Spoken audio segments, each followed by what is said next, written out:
मुख्यमंत्री पुष्कर सिंह धामी ने मसूरी गोलीकांड की 31वीं बरसी पर मसूरी स्थित शहीद स्मारक पर पुष्प चक्र अर्पित कर शहीद राज्य आंदोलनकारियों को श्रद्धांजलि दी।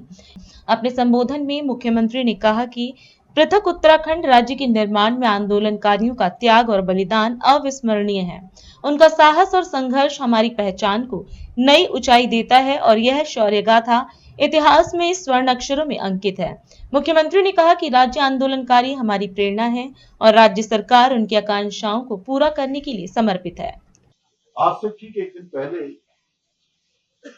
1 सितंबर 1994 खटीमा का गोलीकांड हुआ और मैं भी उस समय विद्यार्थी था। मैंने भी उस आंदोलन को नजदीक से देखा।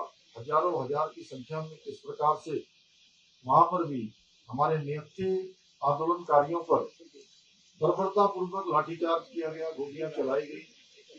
7 लोग उस आंदोलन में अमर हो गए। इसी प्रकार अगले दिन उसकी प्रतिक्रिया स्वरूप मसूरी का ये गोलीकांड हुआ, जिसको हम प्रत्येक वर्ष अपने उन अमर बलिदानियों की स्मृति में यहाँ श्रद्धांजलि सभा के रूप में प्रत्येक वर्ष उनका स्मरण करते हैं। भाइयों बहनों, मुझे क्योंकि आज थोड़ा आपदा का भी आप देख रहे हैं कि पूरे राज्य के अंदर आपदा आई हुई है, लेकिन मैं अपने आंदोलनकारियों को नमन करता हूं कि उनके आंदोलन के कारण, उनके शहादत के कारण, उनके बलिदान के कारण, हमारे उत्तराखंड आंदोलनकारियों के संघर्ष के कारण हमको राज्य प्राप्त हुआ, उत्तराखंड राज्य मिला।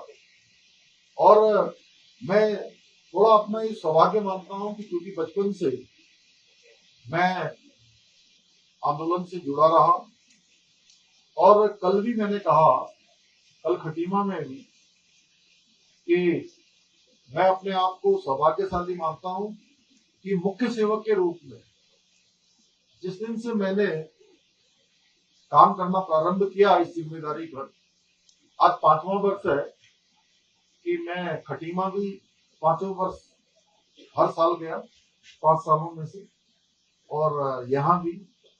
और हमारा जो मुजफ्फरनगर तिराहा है, जहाँ मुजफ्फरनगर कांड हुआ, वहां भी मुझे श्रद्धांजलि देने का अवसर प्राप्त हुआ। भाइयों बहनों, 2 सितंबर 1994 का ये दिन मसूरी की वीर भूमि पर शांतिपूर्ण आंदोलनकारी लोगों पर जिस प्रकार से गोलियों का उनको सामना करना पड़ा, लाठियों का सामना करना पड़ा, सच में उसकी जितनी निंदा की जाए वो कम है। और इस भीषण गोलीकांड में हमारे 6 आंदोलनकारी शहीद हुए, जिनमें 2 महिलाएं भी शामिल हुई।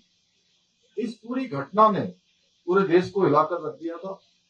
उस दिन को इस प्रकार से बर्बरता को याद करके हम जब भी याद करते हैं, आंखें नम हो जाती हैं। हमारी सरकार ने राज्य आंदोलनकारियों के प्रति अपनी कृतज्ञता को प्रकट करते हुए उनके आश्रितों को, जिसके लिए अभी सुभाष बर्तवाल जी ने बताया कि राज्य की विधानसभा में विधेयक लाकर 10% का क्षैतिज आरक्षण लागू किया है। हमने शहीद आंदोलनकारियों के परिवारों को जो शुरू में 3,000 रुपए की मासिक पेंशन की सुविधा भी प्रारंभ की, साथ ही घायल और जेल गए आंदोलनकारियों 6,000 रुपए और 4,500 रुपए प्रतिमाह पेंशन भी दी जा रही है।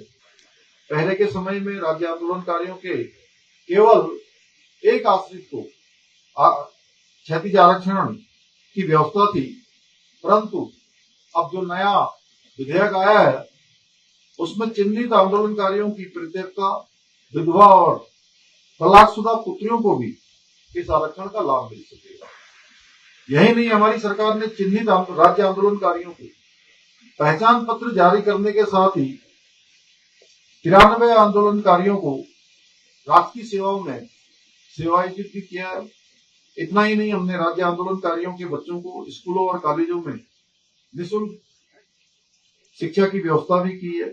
इसके अलावा आंदोलनकारियों को सरकारी बसों में निःशुल्क यात्रा की सुविधा भी उपलब्ध कराई जा रही है। भाइयों बहनों, उत्तराखंड के आंदोलन में हमारी मातृशक्ति का बहुत बड़ा योगदान है। राज्य की मातृशक्ति को नमन करते हुए राज्य सरकार की नौकरियों में महिलाओं के लिए 30% का क्षैतिज आरक्षण लागू करने का ऐतिहासिक निर्णय लिया है।